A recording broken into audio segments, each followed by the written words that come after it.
When I speak of in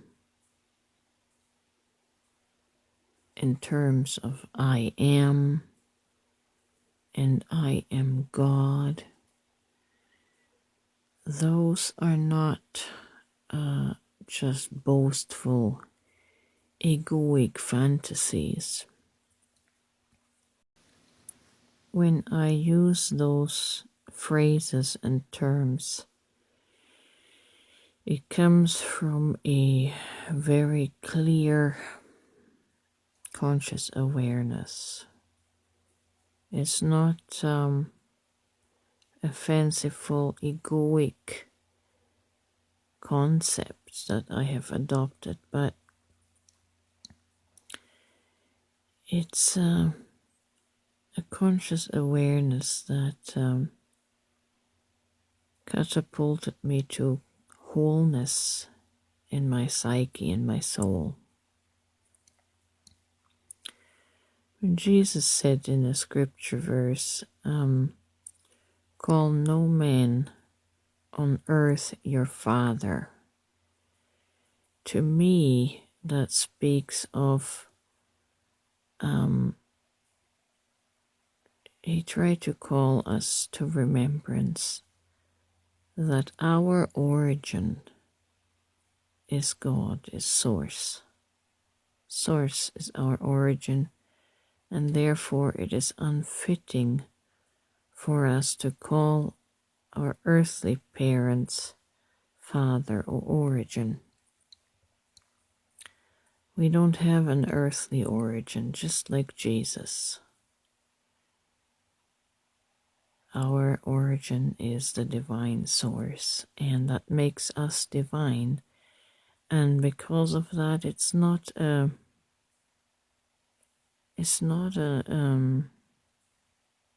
some crazy claim when I refer to myself as I am.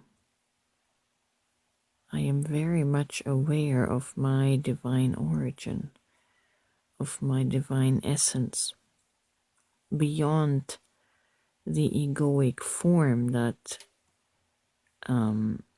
has played a role for so long in my life. But I'm finally at a point where I can clearly draw a distinction between the two.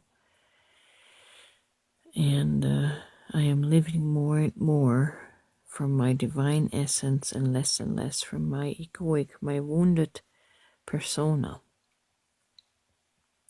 So no, I am not of earthly origin. That makes me of divine origin, and that makes me the same as God in essence.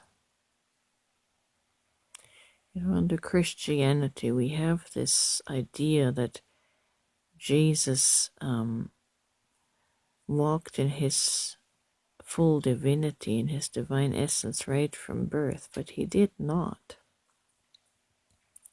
It took him 30 years to come to this conscious awareness. It's all condensed when we read it in scripture.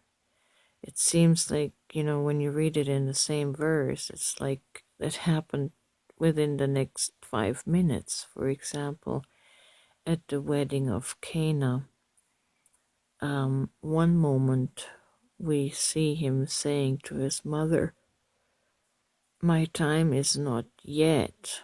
It's just another way of saying, I'm not ready to do what you're asking.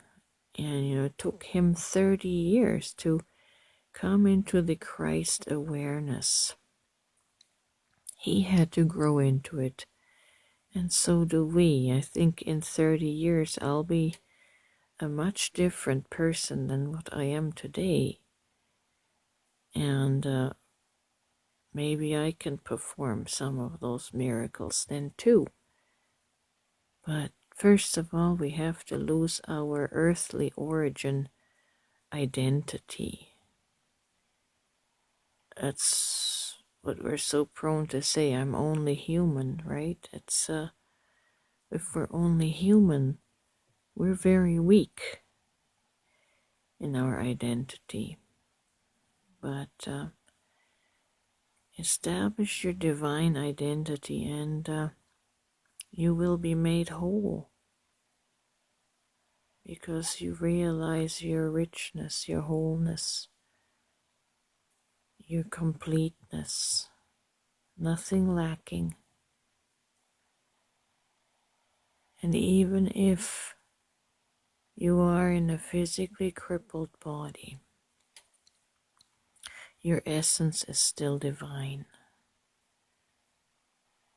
And the more we live from that divine essence, the more that will also impact our physical bodies, our mental bodies. Living from a divine awareness is a wonderful place to be. And remember that it also says that as Jesus is, was, and is, so are we in this world. We are exactly the same. He does not have any higher attributes than you and I. But as long as we have that barrier in place, we're not going to rise above our human condition. We're not going to rise. We're not going to ascend as he ascended.